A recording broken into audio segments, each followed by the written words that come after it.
welcome to Bitstorm, a comedy game design podcast by two guys who know nothing about comedy nor game design. I'm Ben Slinger, and with me as always is Trevor Scott. Hello. We are back, mostly to comedy and game design, but we had a lot of fun last week reviewing some games out there, doing our top 10 of games of the year 2021. Dealing with real games instead of these made-up ones that we do every week.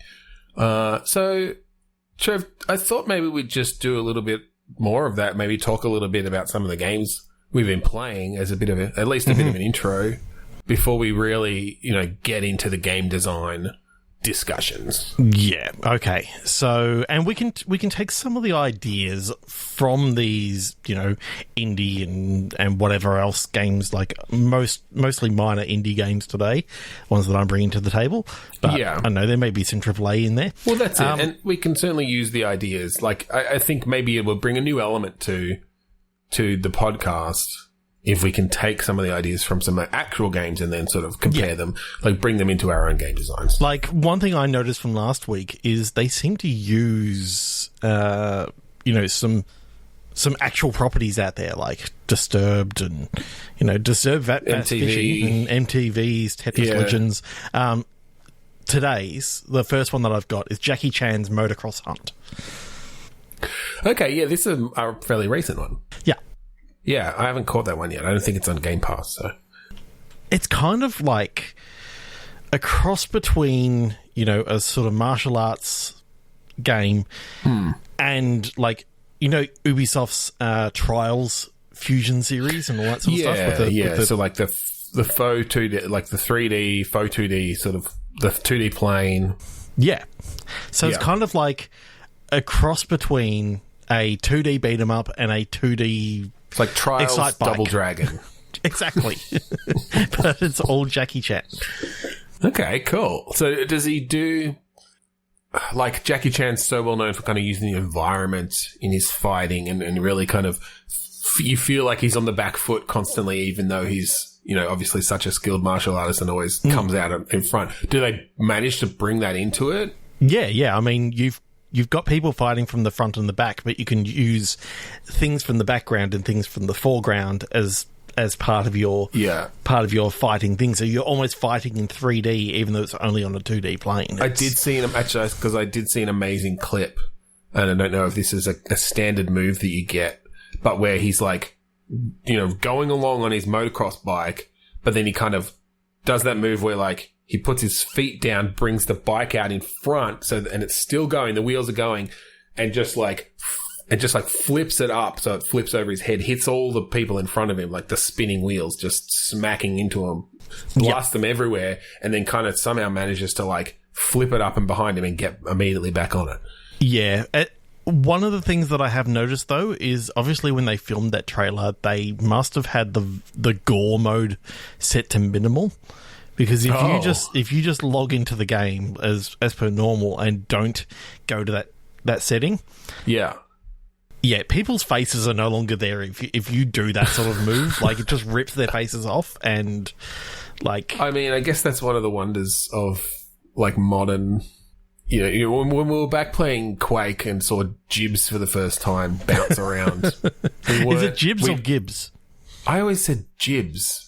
But I guess it is... No, because it's from giblets, right? Yeah, but giblets. You've got to go back to the creator of Gibbs. Is this going to be a GIF versus GIF thing? Yes, it is. I might be on the wrong side. I might be on the wrong side of this one. But no, we didn't consider how far the technology could go when we were playing Quake, 20 years ago. But I guess Jackie Chan's Motocross Adventure, what was it called? Jackie Chan's Motocross Hunt. It's right. Been everywhere. And the other thing is, like, the first half of the game, you don't even have like the motorcycle. Or every time that you get one, you have to go. It runs out of petrol, and you got to go find the next one. Oh, so it kind of becomes more of like a power up situation almost. Right. So it sort of just becomes a bit like it's mostly just a beat 'em up in that way. It's a beat 'em up with very awesome Jackie Chan trial sections. Yeah. Right. And then what's the hunt aspect? Or is that just part of the story? Well, it's actually... So the story is there's a motocross gang that are actually hunting for Jackie Chan. Right. Is it Jackie Chan playing himself, or is it... Jackie Chan is playing himself. Okay. Makes sense, so he's actually... Like, it says Jackie Chan's motocross hunt, but the motocross company are hunting for him because he actually signed a advertising agreement with them to like, you know, promote and advertise their motocross products. But the problem is they're run by the Yakuza in Japan. Yeah. And he didn't realize that, and him being Chinese and all this sort of stuff. And like there's a little bit of sort of stuff that was going on there, and it got very political, so he decided that he didn't want to be involved in that. Is this based on a true story, or is this just like a weird fantasy? Because it's almost a magical realism. I don't know. It's a weird meta kind of aspect with it being himself and presumably then being a celebrity in game. Yes, a little bit of a Space Jam situation. It kind of is, but you know, there's a couple of really, really cool segments in which you can get away from the motocross gangs and be riding on a motorcycle across like all the roofs and all this sort of stuff, and do like flips and get, you know, sort of score multipliers happening. And like a Tony Hawk style. Yeah, but it goes in combination with what you've done before. So if you keep on, you know, you're kicking people and all this sort of stuff, you jump onto the bike, you can keep that combo multiplier going. And if you keep that combo multiplier all going until it runs out of petrol, and then you keep on beating up guys, you can keep it going into the next motocross. That's cool. This sounds like a game we should have come up with in our combo meters episode.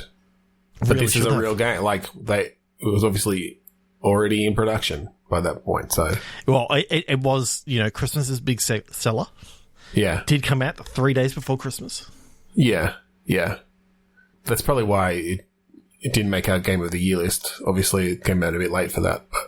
But it sounds like it's pretty good. Not everything can make our Game of the Year list. I mean, there's only 10 games that can make it. It didn't even make it into the honourable mentions because I only played it like this week. Yeah, that sounds good. I'm gonna have to pick that up. That's really cool. Well, yeah, I've been playing some new stuff too. And this one isn't on Game Pass, so we should try it out multiplayer sometime. But I've been playing a lot of Confusing Hammer Party. Ooh, I've heard that's good. Yeah. So it's kind of it's like a top-down, or like a 3/4 view sort of action-y game, and the big part of it is just like spinning this giant hammer around yourself, right, and knocking things about. It's kind of, there's almost like a pinball-y aspect to it because there's a lot of just physics-based kind of bouncing around the level, but with this hammer and sort of knocking people off the edges and knocking people into things. Very like whimsical vibe to the whole thing. Yep.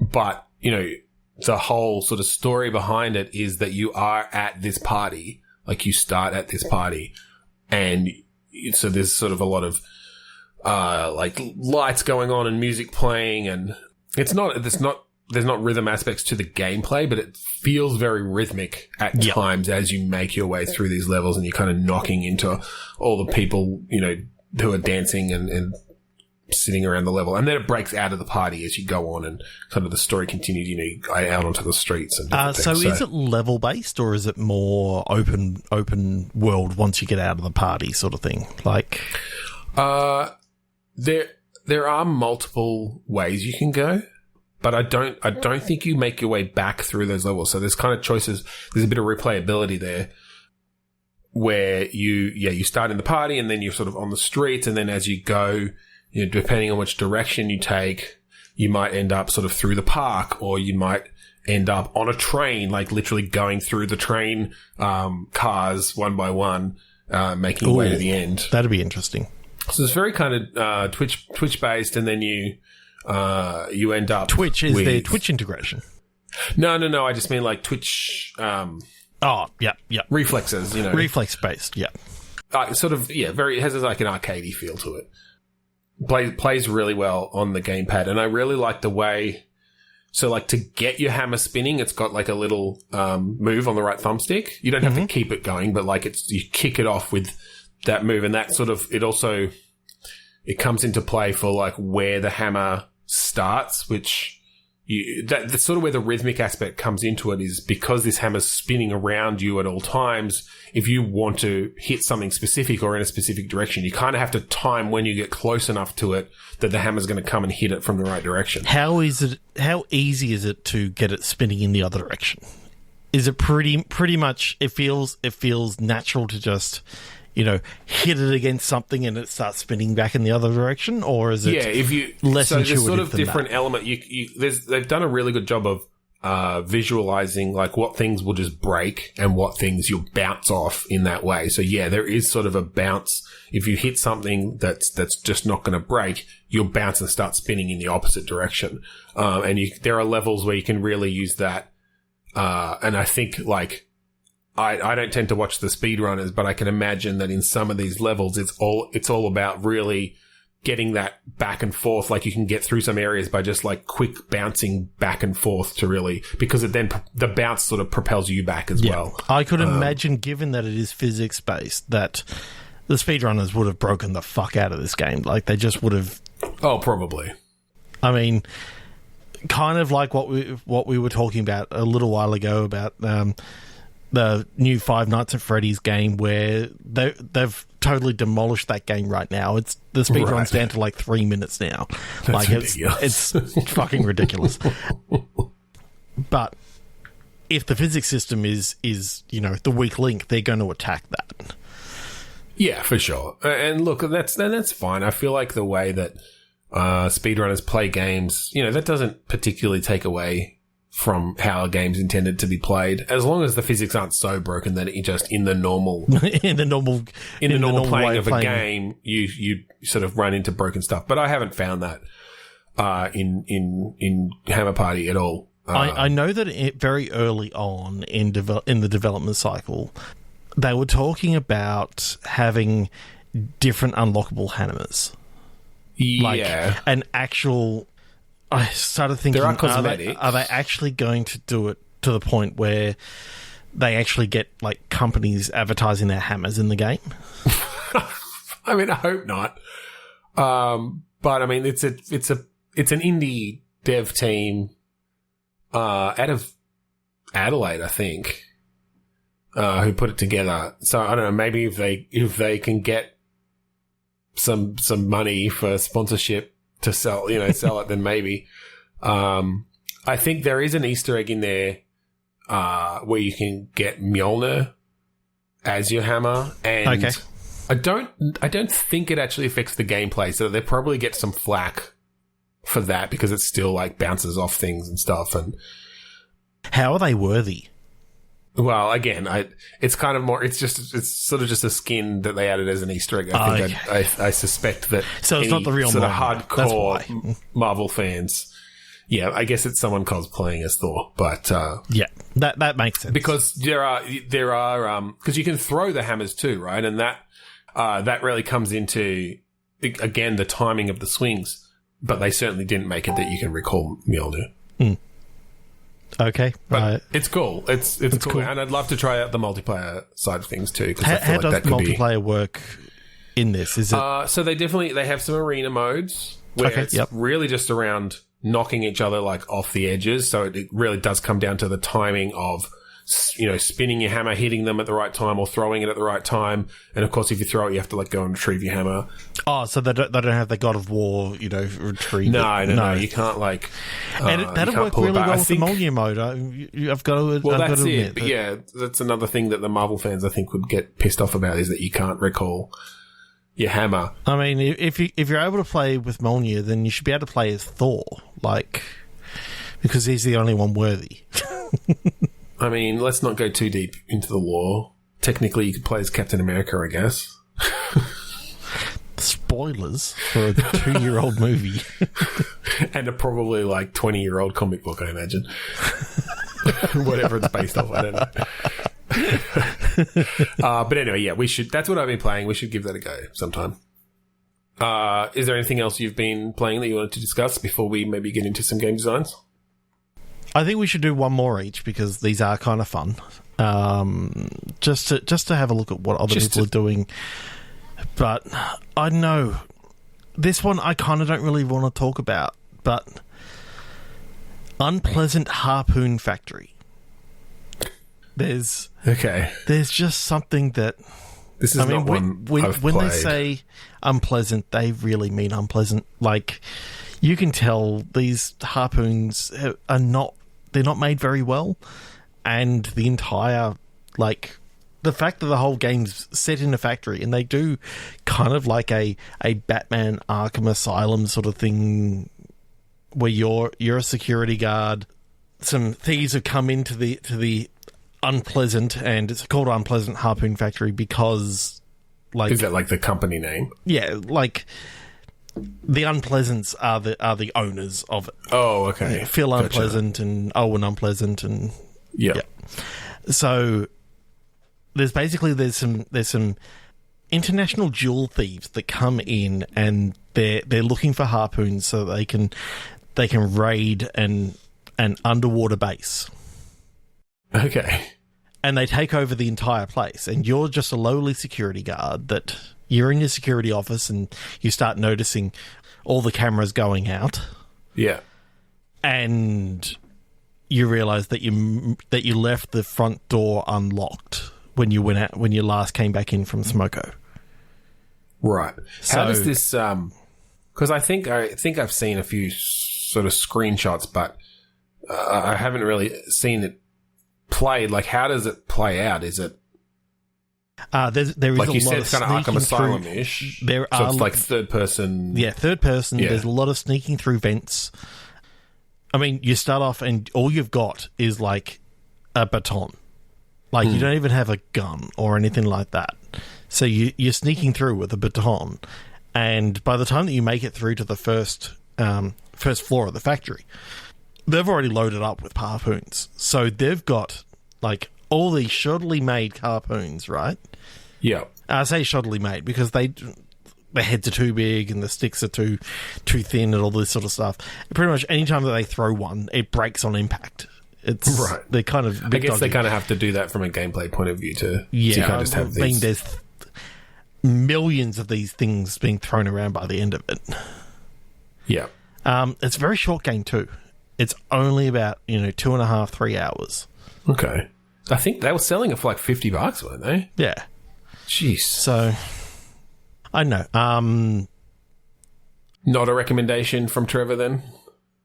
I get where they were sort of going, but I think their ideas were too big for how much time they actually spent developing this.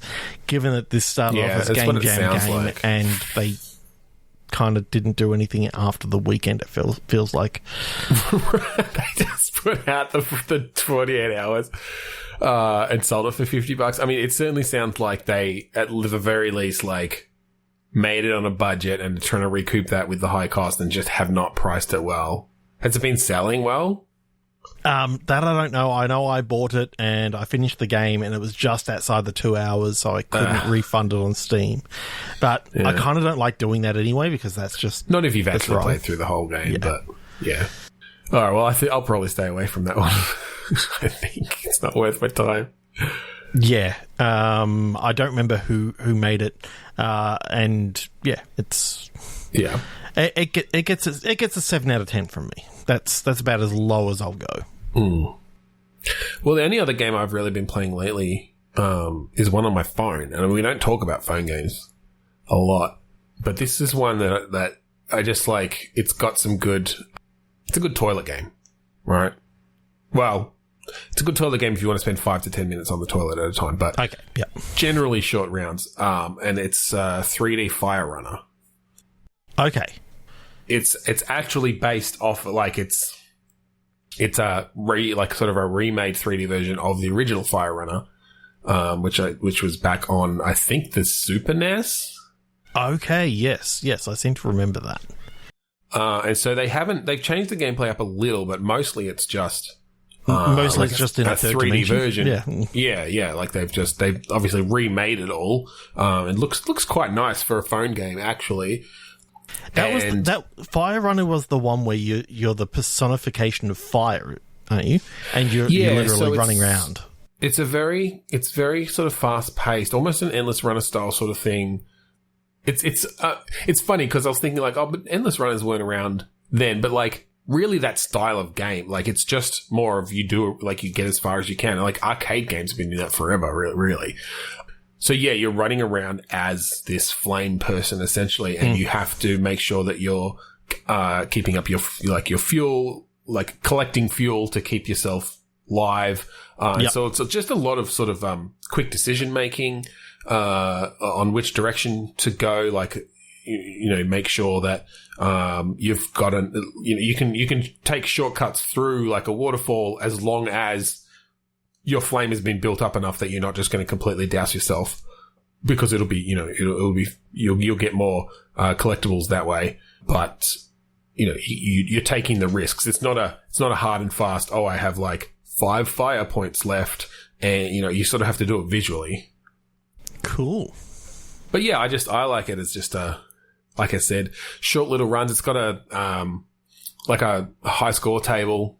Has it been hacked by everyone yet, and they managed to put in these massive scores? No, actually, I think I don't know what tech they're using, but they've managed to, and it's sort of relatively obscure, so I think nobody's bothered that much. But I try to keep myself in the top 50 of the week. You generally do okay on it, so cool. Cool. You should get on so that we can compete. I always like having friends on those games too. Yeah, I don't like being on games like that with you because you always beat everyone.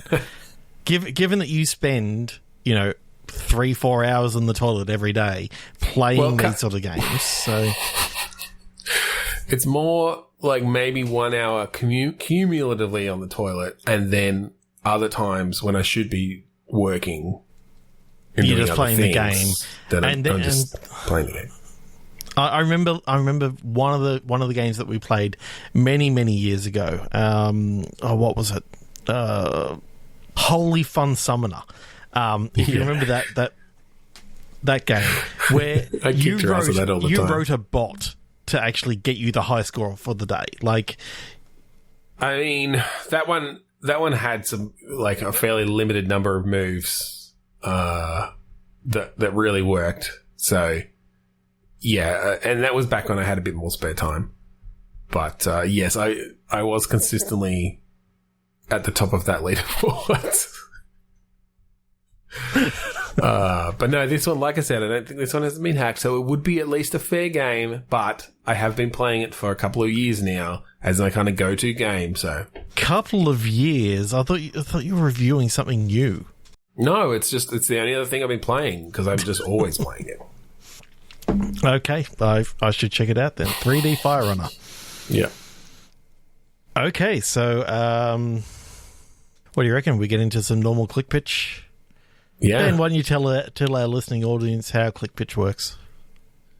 So hopefully we haven't put people off by these reviews of real games that lots of real people in the real world are playing right now. But what we usually do on this podcast is we come up with game designs based on a random word generator. So on the count of 3, 2, 1, click, we're each going to get an adjective and a noun. We're going to say them out loud. We're going to smush them together into a brand new game design, and we'll go for however long we feel like talking about it, and then do another one. It's a lot of fun. Yeah, it is. 3, 2, 1, click. Yeah. Okay. Developing phase. Introductory rec. Okay. So this puts me into some sort of like vehicle building something. Like you've got the development phase, you've got a rec, maybe that you start, maybe you have to use the parts from a rec to build and develop other things. Right? So maybe the story starts with like a plane wreck or a boat wreck or something. But really it's a lot about coming up with these different whether it is vehicles, it could be in sort of a Banjo-Kazooie nuts and bolts kind of way where you really got a fairly robust vehicle maker, and then you've got this island that you're exploring essentially. Yep. I'm just wondering whether you can take your introductory vehicle, and when you first wreck it, it's like, okay, now you can choose what to develop it into, and you can maybe go, okay, I've got enough pieces here that I can take this tank that I was given, so I can take the tank treads and that sort of stuff, but I can maybe, I don't know, construct some wood around it and make a catapult, or, Right. I do like the idea of, almost in a Lego-ish kind of way, that every time you want to redevelop your vehicle or your tools into something new, you have to destroy the old one. Yeah. And the pieces just kind of go everywhere, and then you can pick them all up again, along with whatever new pieces you've collected along the way, and now you're building something bigger and better. Or more suited for whatever the problem is ahead of you. That's cool. I like the idea of particularly if and I don't think I was sort of thinking maybe we could procedurally generate like which parts you get, but I think it might actually be better as almost a Metroidvania-ish sort of vibe, where until you've got, the hang glider parts, you're stuck on this little island driving around. You can make a few different vehicles to, you can make a more off-roadish one to get through here, and then you need to crash that and make, a smaller one out of only some of the parts so you can go caving, and then you finally get to the top of the mountain, you get the hang glider bit, you smash your vehicle, attach the hang glider, and now you can get over to the next island. And now you've got like flying stuff in there. Okay, by the end of it though, what I would like is for you to be able to combine like the boat stuff and the hang glider stuff and the car stuff into an amphibious craft that can fly and I think that would work really well, is that like by the end of the game you've essentially got the Swiss Army knife of vehicles to do whatever you want. You can do whatever you like, and then that just helps you get around and like pick up all the collectibles you missed, or do the side missions that you didn't get to. I kind of like that as it's a semi-open world but gated by what parts you can find on each island. Yeah. Because, even with the hang gliding one, it's like, okay, well, you don't have air propulsion at that point. So, yes, you can get over to that second island, but now there's nothing on that island that's high enough to, like, get to the, to glide to the next island. So, you need to then find, something you can use as propulsion. Yeah. A propeller or whatever. Yeah. Okay. Let's talk about, like, are you able to get out of the vehicle, or is it fully vehicle based? I think you have to be able to get out of the vehicle. Well, I guess you could do it both ways. I was going to say, since you need to smash it to like rebuild it, then presumably there'd need to be some out of vehicle things. But it could just be that when you smash your vehicle, you just go into like build mode and rebuild it, and then you're back in your vehicle. Yeah. The whole thing could kind of be vehicle-based. That might actually make more sense. It might actually make for better strategy, because it's literally like, there's a narrow area. I specifically cannot just get out and go in there. I have to build a vehicle that will fit. A tall vehicle that has to still have the engine in it, and, exactly. The pulleys down for the wheels have to still work. I think you don't have to use all your pieces. No, they go into the magic backpack. Well, no, I was thinking that they get left behind, so that there is some strategy there of like, if I leave these pieces behind, I can get through here, but am I going to have to come back? But it could be a situation of like, okay, you do by design, I can only take, the piece the few pieces I need to get through. Yes, this very sort of tall and thin area. You make your way through there, but then obviously like, in a very sort of Dark Souls-ish way or whatever. Like, it opens up a shortcut back to where you were. It's like, now I can transit through here whenever I need to with the other pieces once you've sort of made. You just don't want to get to a stage where you're on the second island and then you go, that part that I left back there, I'm now stuck because I've totally fucked everything. I think with some good level design, you could either make it that, one, you literally can't get off the island without that piece, or two, just that any pieces necessary that you might have left behind can also be found on the next island. Yeah. And the name of that game is? Jack of all trades. Not Erotic Ice Cream Smash. Where did you come up with that one, Trevor? Because it's not like we've been using any random name generators in the episode up until this point.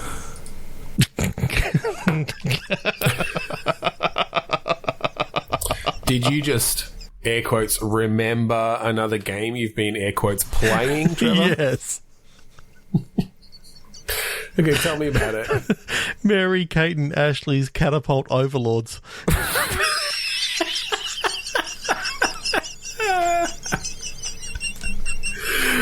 Yeah, that was a weird tie-in. Essentially, they've sort of been out of the spotlight for a while. So for them to come back in late 2021 with Mary Kate and Ashley's Catapult Overlords, it was really a strange situation. Oh my god! Did you want to talk about it at all, or should we just? I think we've got to. on? Like the listening public want to know what Mary Kate and Ashley's Catapult Overlords is all about. Yeah, okay. Well, the fact that it's a like that they were involved in the development, I just find so strange. So it's actually. Let's go a little bit of the backstory. When they were first coming up with the game, they started arguing about what it should really be about, and then they sort of split into two different factions. You got Mary Kate and Ashley on either side. Oh, okay. So they were kind of like developing their own different sections. Yeah, the way and they then wanted to. They realized that hey, this kind of works as like a combative game. And it's all catapult based. And if you remember the game, well, if you remember Worms, it's like Worms, but it's with catapults. And Mary Kate and Ashley are the like overlords of their respective teams of the different sort of the different factions. Yeah. So does it have?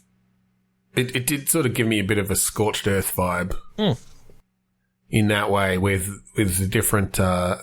Sort of the different stone, like what do you call a fucking catapult projectile? I guess just the different projectiles that you could put into your catapults that then had different effects. Yeah, but what was totally different about it is, you know, they actually had you in like first person mode loading the catapults, pulling to like it down aim it and stuff. Adjusting how much power there was and adjusting the angle, and then you could, you know, launch the projectile. Yeah, well, that was an interesting choice to bring it away from that Scorched Earth worm sort of thing where you had, you know, at least a short directional indicator of where something was going to go. This is very much you can only aim it and move it when you're in that first person mode, and then the way that it sort of zooms out to the side in that more traditional Worms mode to fire, but you don't have any more control there. Like you really have to get a sense for how like. I mean, the good thing is that you can actually select between the different camera modes, so you can follow the projectile, and it shows you how far off to the left or right you actually were, and all this sort of stuff. If you take out that catapult operator, there's some amazing stuff that can actually happen. Basically, until. For the next turn, until they get a new catapult operator, that catapult is out of operation. Yeah, I may not have been good enough when I played it. Yeah. Because I only played it briefly, but I don't think I managed to entirely knock out just the catapult operator. I was just destroying the catapults, but that's so they have. Do you see them like running in from the castle or whatever? From the castle, yeah. Oh, that's cool. It's kind of neat. Did they take that into account? Like, if you're further away, do they lose more turns, or did they just make it that it sort of moves as fast as it needs to? Basically, they just start running, and it takes approximately a turn. Like, when they get there, if it's only just outside the castle, even if they get there instantly, they spend the next, turn fixing up the catapult, getting it ready to go. They need to get all their settings right. Like, get their seat to the right angle, and... Yeah. Like when I get into our car. Yeah. Our car, yeah. Not yours and mine. Like, Oh, the car I thought you were talking about I- the car that we own together. No, Trevor, that's a piece of shit, that car. You can have it. It's fine. Just because it's a Datsun 120Y, like it's a good car. I can't even fit into it. My legs are too long. That's why I have to... I really didn't like the fact that they called it Mary Castle and like Mary's Castle instead of Mary Kate's Castle, because it's like... Yeah, that was confusing. Like, I'm so used to her being just Mary Kate. But then they with Ashley's Castle, and they made it Ashlastle. It's like... Wait, because they just call it Mary's Castle, not Mary... Was Mary it Mary's Kate's- Castle or Mary Castle? Like Mary Kate, Mary Castle, Mary Kate, and Castle together. Okay, so they're sort of trying to force a... Yeah, Trying the to force a portmanteau. pun. Yeah, like a portmanteau in there. Yeah, that's... It's just weird. That... I really feel like this is one of those situations where... Like, do you think because Elizabeth, like their younger sister, Elizabeth is now so famous and they're kind of out of the spotlight that they're sort of trying to find their way back in, and this was the only way they could do it? Yeah, but then they had like that whole Scarlet Witch tie-in thing when they launched. Like, you know, I mean, maybe she was just they're throwing riding them a on the bone. coattails. You can Maybe she tell. was just throwing them a bone. She feels bad for them. Yeah, because it definitely I just know all feels the like dialogue they kind sounded of like it came out of WandaVision. Like, It, yeah, but the dodgy, like, the sitcom-y version of it just felt very, like, wooden and on the nose. I don't think that was intentional. It just really feels like these two celebrities came in and wanted to make a game and they just kind of let them do what they wanted. yeah. Yeah, that was an interesting one. Should we go back to Click Pitch? Now Yeah, that you sure. got us distracted by remembering games that you've played recently. It's going to happen every now and again. Now that we've brought this in, Yeah, like, it's true. It's just going to It's happen. Dread Hog. Happier, abstract. Beer and abstract. Dread and hog. No, not beer. Happier. Oh, happier. Can be beer, maybe. I want to go with beer. Happier. Dreadhog. I like abstract. Dreadhog as just like the name of a faction or a town. villain even. or a town. The town of Dreadhog. Yeah, that's cool. Yeah. Ooh, okay. What happens in this town of Dreadhog? I think it's got something to do with a cemetery, because there's just something about the word dread that sort of... Okay, the cemetery. That's interesting. I don't want to go just traditional zombies because that's No. boring. Yeah. What would happen in Dreadhog? Is this a modern town or is this like a fantasy town? Like it feels Fantasy, sort of I think. fantasy-ish. Fantasy. Fantasy. Okay, so this sort of fantasy medieval town of Dreadhog, and all of a sudden, the cemetery, no one can enter the cemetery. They don't know why. Like, there's just sort of a invisible force. Okay, yeah, I like that.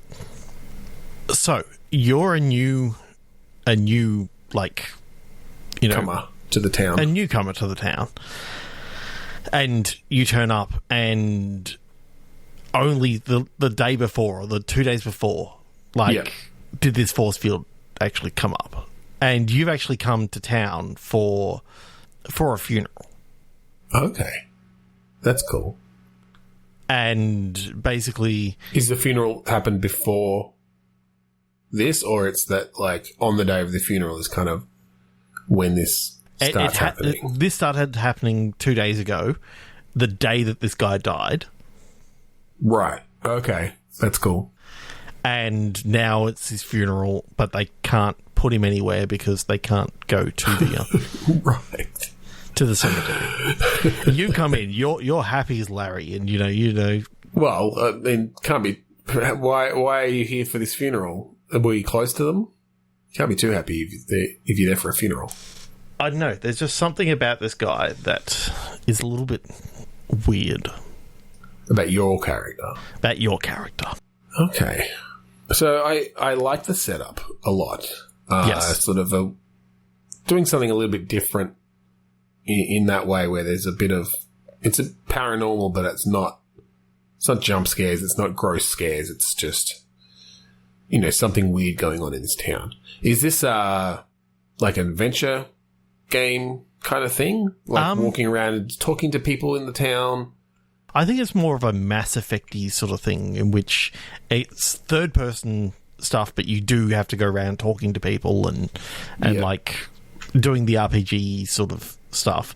But then there are action sequences of like, you know, something that happens in the bar or something like that you know, has a bit of action dodging sequence and having to dodge out of the way of punches and get upstairs and break out through a window, and then there's the run across the rooftops in town. And so I mean, maybe even just a little like Uncharted, Last of Us-esque, where it's you know, a lot of exploration and climbing things and whatever, and then, you know, split up with some action scenes and you know, imagine set maybe some horse riding stuff. So yeah, just different set pieces.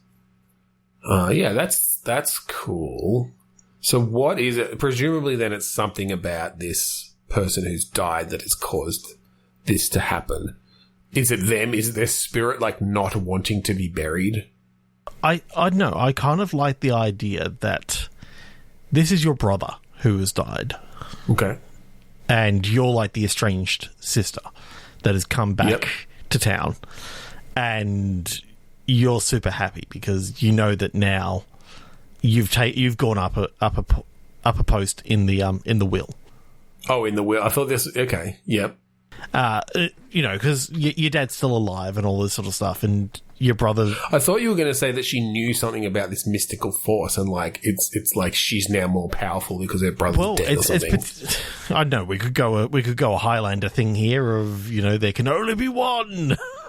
Well, I kind of like the idea that, like, the closest to the top of the family tree you are, the more powerful or something. And it was the older brother, but like their uncle is still alive or something, so he's kind of hoarding all the power almost until he dies. And so there's a bit of, some people in the family are fine with their position and don't want more power, but some people in the family are like trying to kill off the older generations. Yeah. It's kind of just a fun little inter-family conflict. Yeah, I do like that quite a lot. Okay, so is this whole thing almost like a setup by your uncle trying to get you in town so he can murder you too? Oh, yeah.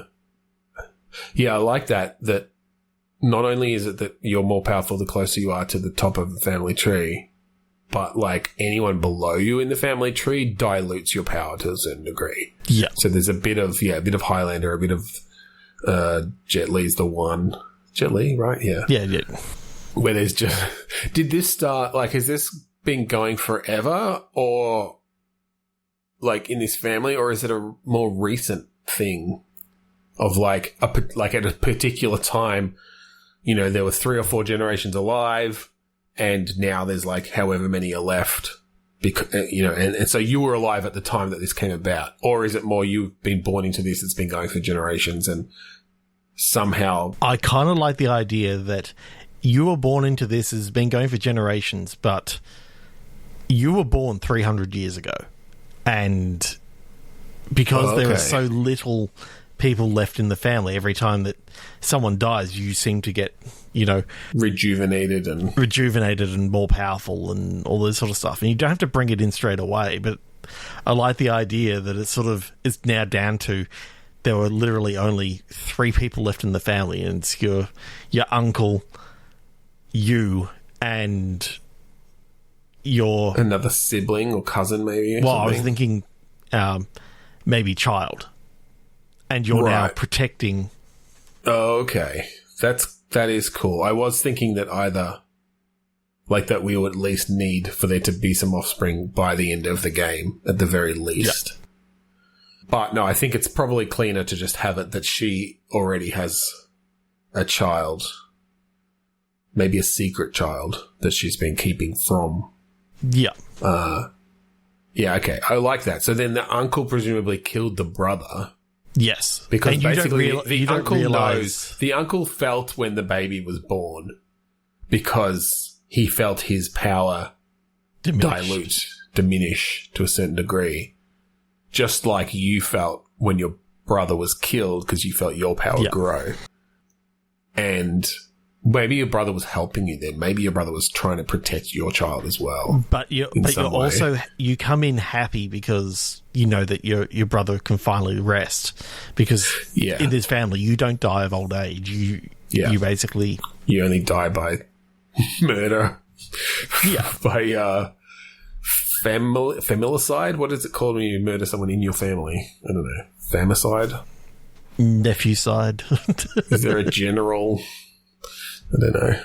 Yeah, so I quite like the idea that you can play with these sort of even abstract, using your word, abstract sort of ideas that you don't have to go too deep into it because your character may not necessarily know all the deep lore behind it.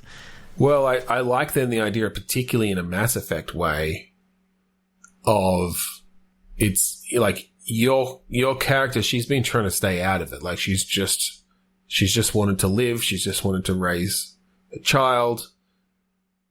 But now she knows she has no choice with her brother dead, but she has to learn to harness some of this power to fight back. And so that gives you that RPG-ish opportunity to like be learning powers, essentially, skills as you go through this, and then you can have some cool combat-ish sort of... I do like the idea of the uncle, like, not wanting to be involved in any of this stuff. Like, he deems it too low for his power, so he sends other people in his stead to do it. Yeah. Well, and I think there might also be an aspect of maybe it's that these people can literally only be killed by people in their family. So he doesn't want... Like, it was risky for him to go and kill the brother. But he's left. Like, he did not want to be there when you came because he knew that was a risk. He had to, like, build up his power again or, like, recalibrate after after his power has increased from the death of your brother. And that just gives that opportunity of, you having to maybe hunt him down. And yes, in the meantime, he's sending people after you. Mm-hmm. So you get some nice action scenes with some cool, like, I don't know, telekinetic blasts and different, and again, that's very Mass Effect, but, these different powers that you might have. Yeah. And I guess they're all trying to capture you if you can literally only be killed by members of your family, but maybe he's really working with some dark arts and he's figured out a way where he can, like, he uses like a drop of his blood and mixes it with these people. And so it's like, they have the ability to kill you because they have some of the family blood in them. They've literally got bullets with the family blood in them, and that's what he can... They douse the bullet. Yeah, that's cool. That's cool. I actually really like this general sort of lore that we're building up here for this family. But also the fact that you can see the gameplay straight away. Like, it's probably more on the hack and slash side than the gun side of things. You may be coming up against... We were talking medieval originally, but maybe we go a bit more like 1800s kind of vibe. Where I think rather than like Wild West, I don't want like deserts or like the I was thinking very English countryside sort of stuff. That's kind of where I was going too. I definitely had a vision of like crouching down behind a like cobblestone fence, fence around a field or whatever, and having the bullets bounce off it, and then you blasting a telekinetic blast, and the fence just blows up with rocks going everywhere. Like, you can imagine some really cool moments with the physics and stuff. And just as you're going through Dreadhog, and you see back when you were young and you first met the love of your life and all this sort of stuff, and you can have it feel almost so far back in time that it feels a bit weird that, you're now in sort of Victorian era, but it feels like it was medieval almost. Right. Yeah. Because of how long you've been alive. Right. Yeah. Yeah. That's cool.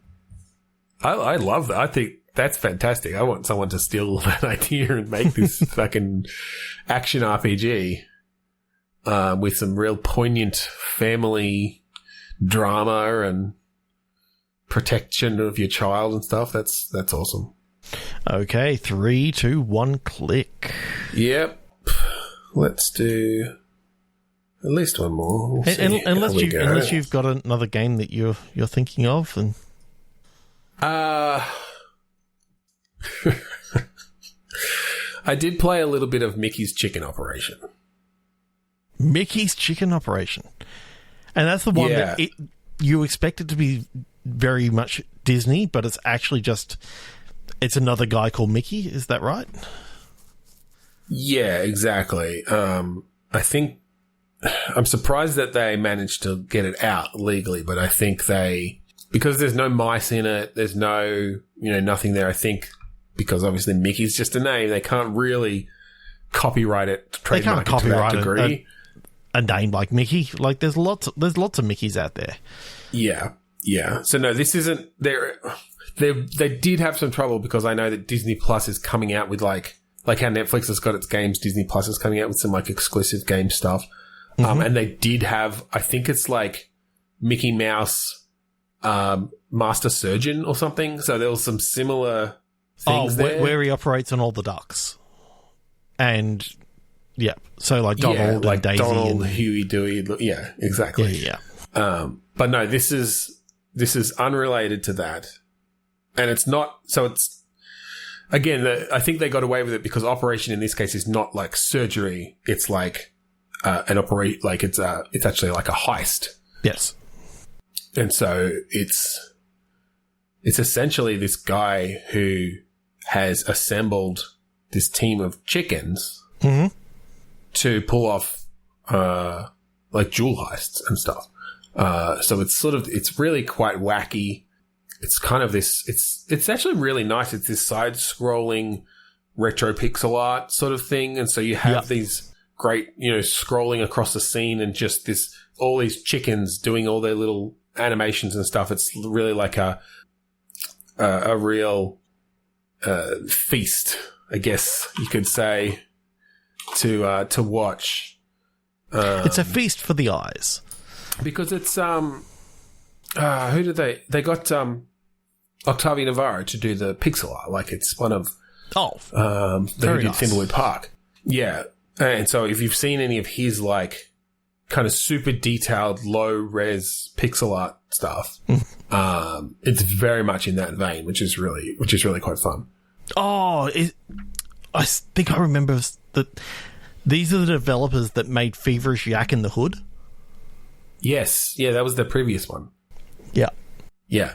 Yeah. But so in this one, you've got this side-scrolling view and you're like sending chickens through the vents and stuff, and they've got a few different things. There's almost a Lemmings-ish thing to it where you can say, okay, these chickens are set up to like distract, and so you send them like through you tell them sort of where to pop up, and then these other chickens are like attack chickens that can actually take down guards and that sort of thing. And then you have some really like comical moments where you can upgrade a chicken to be like an acrobat chicken, and so they get through like the laser wires and stuff to like disable things. Nice. Obviously they can't fly for very long, but but you have moments, again, in that sort of Lemmings way, you start off with X amount of chickens, you're trying to get through the whole heist and the different areas of it, and the more you have at the end, like the higher score you get. And so you get these real fun little moments where if you do mistime something or you haven't set a chicken to be the right roll, they'll just explode in like a puff of feathers and a squawk. Yeah. It's really cool.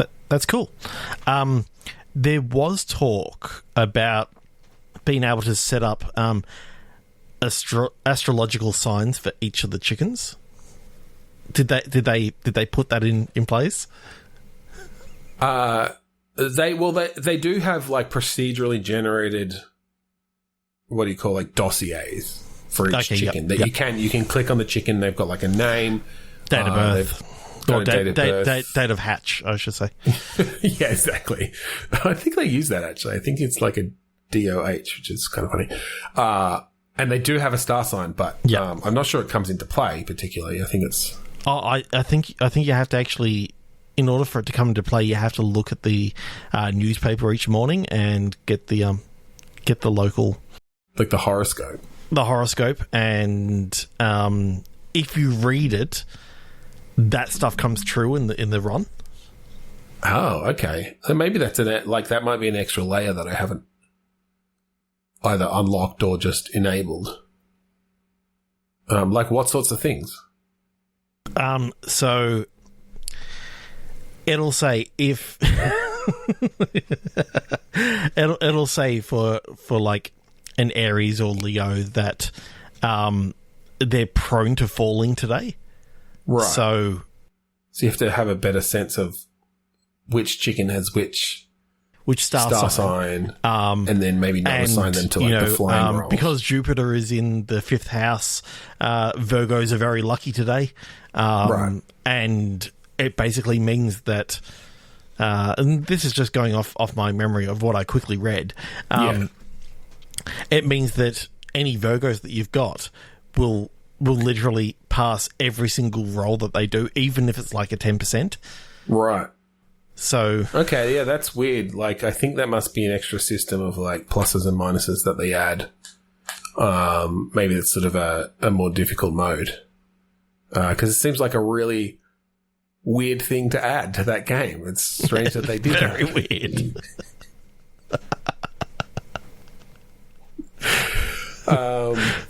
But anyway, yeah, it's pretty cool. And just for the artwork, it's worth it. Did we have any more time? Do you think? Yeah, do you want I think we can do one more review. Well, okay, you've got something that you wanted to talk about? No, you and I both need to talk about this game. You know it. Yeah. You know it. You love it. Gothic Puppy, Third Strike. Yeah. Okay. We can talk about that a bit. I'm just not good at it, so I haven't been like wanting to talk about it. Yeah, I'm not big on fighting games. Like, they're not really my cup of tea, but I have been enjoying it. How can you not be good at it? Like, it's dogs, it's Gothic, it's, a 3D fighter. Yeah, like, and the story is amazing. The backgrounds. Well, and that's why I've kept with it is the story, but I don't know, just like 3D fighters like that, like the Street Fighters and Mortal Kombat and stuff. I'm just terrible at them. I'm just not good at them. Well, if you're not going to talk about the story, then I'll have to go into it. So anyway, we open up on like this Gothic castle, and this old grey puppy. Well, not a puppy anymore. He's an old grey, like old withered old dog, sitting on a throne, looking out to all his many children, and he basically says that rather than give up my throne to one of you, you have to beat all the rest of your brethren in a tournament. And down comes some cages, and there's a big free-for-all that happens. You choose your puppy at the very start, and it's just sort of like a free-for-all. And from then on, like, the story just goes on this huge sort of adventure throughout the castle as you come up against other members of the puppy family. Yeah, so I mean, I played it a bit. So obviously, I saw the opening cinematic, and that was pretty cool. I have enjoyed meeting. So I've only got up to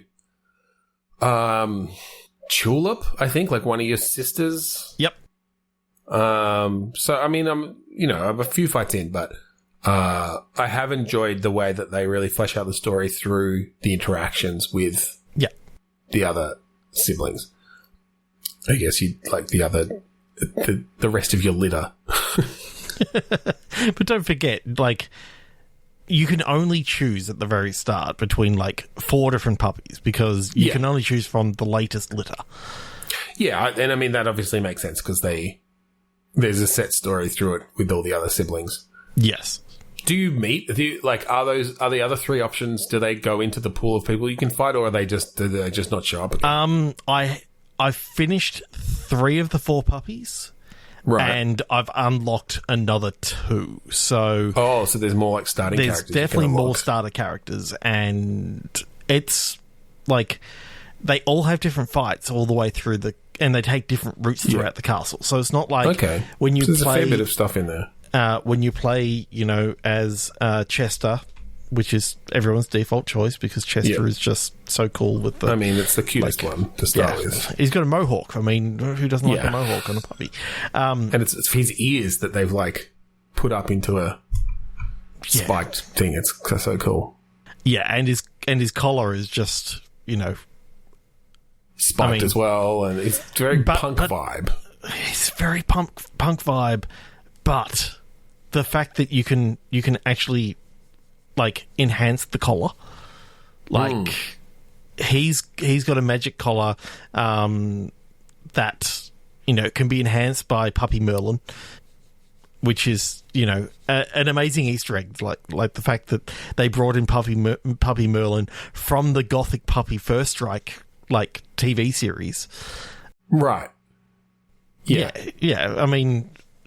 You go down to the depths of the castle, and I don't know whether you realise this, but the king, you know who he is, don't you? You mean who voices him? No, who he is from the TV series. Oh, in the character. Well, I haven't really watched the TV series. Why not? It's not. It's so awesome. I don't know. It's too Pokemon-ish, in that way that it. I don't know. It's not my style. The way that it. It's Wilfred. Plays out. The king is Wilfred, the protagonist of the first series. Oh, okay. No, that doesn't mean anything to me. I've really only played it for whatever's in front of you in the game itself. Sure, that story is good there, but I guess I'm missing out on a bit of. No wonder you haven't wanted to go through the whole thing. There's the Americanized Gothic Puppy First Strike and Second Strike TV series. Yeah. Third Strike, it's based more off of the manga. And of course, before even all that sort of stuff, you had all the old Japanese anime that was just all. There's too much stuff. I generally, one of my main problems with these sorts of franchises is I never know where to start. So I'm playing the game because it's recent and it looks cool, and I sort of was in the mood to get back into a fighter, but I can't. I'm not going back to watch TV shows. There's from only the early 400 90s episodes of the anime, and then there's another 15 the First Strike, and then this is why I'm not an anime 50 fan. of Second Strike. It's. You can skip you can skip most of the anime. Just watch the last 250 episodes. It's good. good. I'm not doing that. Call me when the movie comes out. It already came out. No, the live action. I know that aren't they planning a live action, American production? You don't want to watch that. You want to watch the best way to watch it is because that's just essentially an extension of the anime. I'd still have to have watched all that other stuff. I need something self-contained. Like they did Detective Pikachu, right? That was great because I didn't need to know that much lore about Pokemon. I could just watch a fun, cool story. Give me that for Gothic Puppy. I'll be happy. I'm not. But if they try fucking with if they try to do what they did with Avatar, then they're gonna Avatar. The Last don't fucking hire Airbender. M. Night Shyamalan to do it. Get someone good. Give it to the Wachowskis. True. See what they did in Speed Racer? That was pretty fucking awesome. They could rock a Gothic Puppy Third Strike. Oh, they could. No, you'd need to go over the whole anime series. So. Oh, fine. But whatever. Base it. They probably wouldn't call it any. They'd probably just call it Gothic Puppy Resurrections. They could probably base it on the first 100 episodes. Not much happens in the first 100 episodes anyway. But if they can wrap it up in a super high speed stylized prologue, then all the better for it. Yeah. Anyway, we've gone you could completely off track talking about the fucking Gothic puppy anime. I think we should. So anyway, Gothic Puppy Third Strike, fucking awesome game. It's fine. Gets 7.5 out of me. It's. I do kind of want to unlock some of those other players first, because they did give this, like, the starting characters very different starting moves and stuff that really, it does play up the gameplay nicely. Yes. Vary up the gameplay nicely. Yeah. Especially Ghostface, the one that's dressed up in the Scream mask. Yeah. See, is that from the anime, or is that a weird, like, Easter eggy thing for the game? It's kind of a bit of both. Okay. It's where the Scream character first came from, is the Gothic Puppy anime.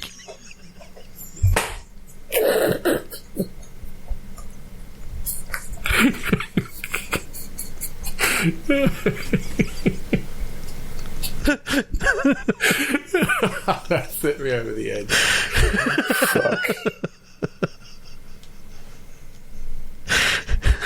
If you want to find out our previous episodes, go to podchaser.com/bitstorm. Leave us a review. Let us know what you thought. Let us know specifically what you thought Of Gothic Puppy. Specifically what you thought of the last couple of episodes. We have been mixing it up a little, and we would like to hear we're having so much fun. What you think? We're having a lot of fun. If you like the song that you hear at the start and end, that is Mount Defiance of the album Containment Failure by the band Dust. That's right. So thank you again for joining us this week on Bitstorm. I'm Ben Slinger. I'm Trevor Scott. Ghostface. Best character. Has a butcher knife. And the weird, like... Puppy with a butcher knife. Yes.